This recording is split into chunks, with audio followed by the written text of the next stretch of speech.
Over the last week or so, I've been polling our community on both Twitter and YouTube and scrubbing through literally thousands of comments from my past 3 videos to determine the 10 most frequently asked questions and hottest topics surrounding Arc Raiders. This includes things like solo play viability, loot wipes, endgame progression systems, anti-cheat, and so much more. I've heavily researched these topics so that you don't have to by reviewing press releases, developer updates, and using my own personal in-game experience, as well as general community sentiment to get you the most accurate answers possible. The game is obviously subject to change prior to release, so please take everything you hear with a grain of salt, but the hope is that this video at least gives you some of the answers you're looking for. Now, without further ado, let's get into it. Kicking things off with by far the most frequently asked question number 1 is, will Arc Raiders be viable for solo players?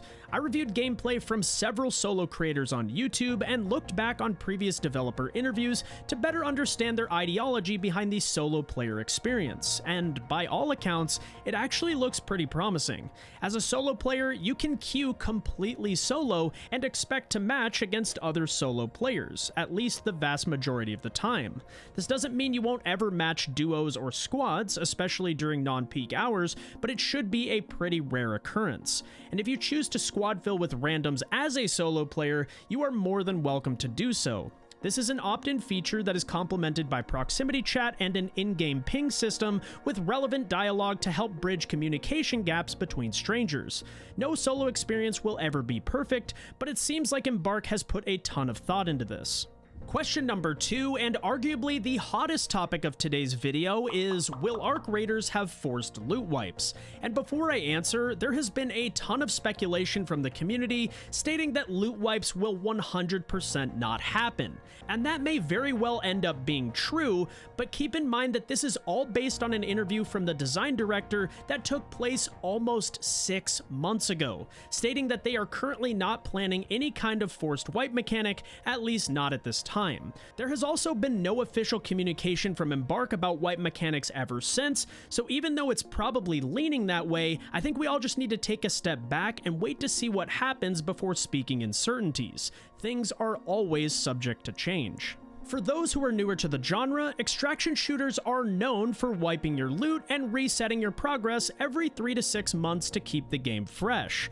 I'm personally pretty indifferent towards wipe mechanics because, on one hand, I feel like wipes put all players back on an even playing field, which is great when you're trying to attract new players.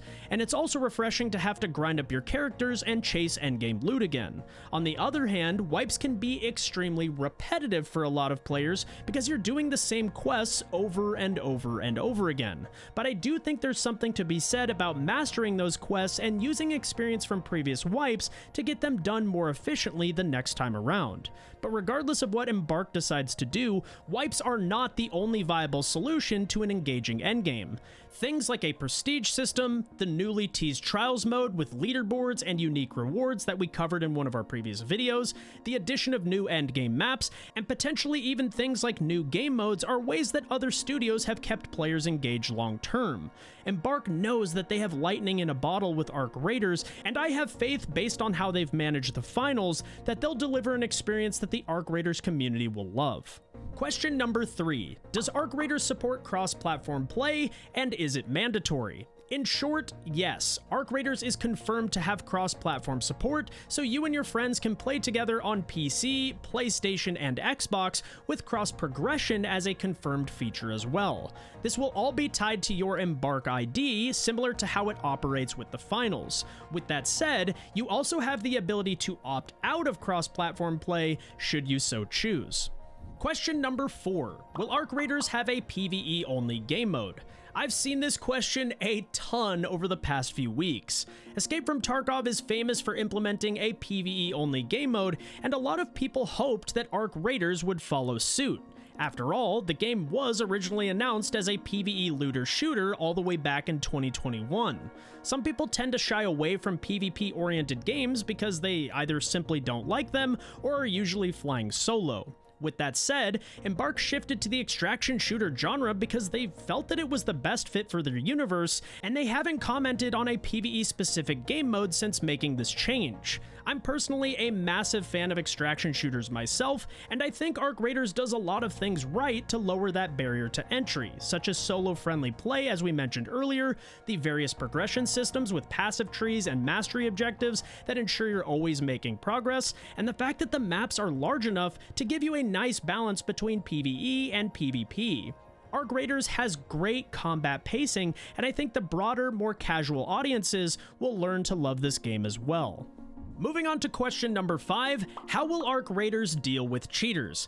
Man, if this isn't the most complex question of the decade, I'm not sure what is. Cheating will unfortunately always be a part of large-scale online gaming because cheat developers never sleep. Game studios are constantly fighting a war of attrition against new cheat software year in and year out, but it seems that Embark has significantly improved its anti-cheat over the past year or so. They've partnered with an AI-powered anti-cheat solution from AnyBrain in the finals, which is a server-side technology that focuses on analyzing player behavior to detect cheating in real time. They also use kernel-level software to deter some of the most advanced cheats on the market, while stating very clearly that they are not using this to take personal information. It is strictly being used to combat cheating to ensure the fairest playing experience possible. It's also worth noting that as much as people want Arc Raiders to be a free-to-play game, the $40 price tag does help deter cheaters from repeatedly making new accounts when they've been banned. Now obviously, no anti-cheat is perfect and never will be, but it's clear that Embark is working its ass off to combat cheaters in the finals with its cutting-edge technology, and I'd expect to see the same in Arc Raiders. Question number 6, will Speranza be a playable social space? As it stands right now, Speranza is a 2D hub that houses your workshop, Raiders Den, loot stash, and all of the vendors you'll be interacting with on a daily basis. And while I love the idea of Speranza becoming a social space someday, I wouldn't get your hopes up anytime soon, as Embark has never officially commented on this. However, the developer does a great job listening to their community, so we can all hope and pray that this will become a feature down the road. Moving on to question number 7, is Arc Raiders well optimized? Short answer, a resounding yes. Borderlands can definitely take some notes from Arc Raiders because this game runs incredibly well despite it being built in Unreal Engine 5 and does so with shockingly low system requirements. The minimum graphics requirement is a 1050 Ti or an AMD Radeon RX 580, which is basically unheard of for AAA gaming nowadays. The gunplay feels great, the gameplay feels smooth, and your character's movements are extremely responsive to your inputs. To be honest, frame rate never even came to mind during my time with the tech test, and that should hopefully be the case for most players due to how low the spec requirements are. Question number 8. Does Embark plan to address the regional pricing issues? For those unaware, Embark received backlash last week over their international pricing structure. There were no regional pricing adjustments made to the base cost of the game, which means that while Arc Raiders may be affordable in the US at the $40 price tag, it can be extremely expensive in other countries where either incomes are lower or the dollar conversion ratio isn't favorable. Embark has yet to comment on the situation, but the hope is that this issue will hopefully resolve after the pre-order phase is over and that regional pricing adjustments will show up after launch. I really hope this was just an oversight and ultimately gets changed, but we'll have to just wait and see on this one. Question number 9. How many maps will Arc Raiders have at launch, and will there be secret bosses and events? There were 3 maps available to play during the tech test back in April, with both day and night variations of the Dam Battlegrounds, Buried City, and Asera Spaceport available to play. A 4th map known as the Blue Gate has been teased repeatedly by the developer, so I think we'll at least see 4 maps at launch. It's also worth noting that night raids play completely different to daytime raids, which gives the game even more variety. And as for secret bosses and events, I definitely wouldn't rule this out, as we've already seen the Queen, our first map boss, during a tech test for God's sake, so I'm sure they're just keeping things close to the vest to surprise players when the game actually releases.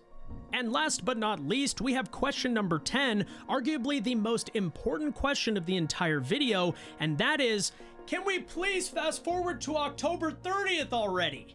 I know you guys are as stoked for the game as I am, and I can't wait to keep covering it for you all leading up to launch and beyond. If you enjoyed the video, likes, comments, and all the usual YouTube things really do help the channel grow, and you guys can catch me live for the Server Slam weekend over at twitch.tv/above.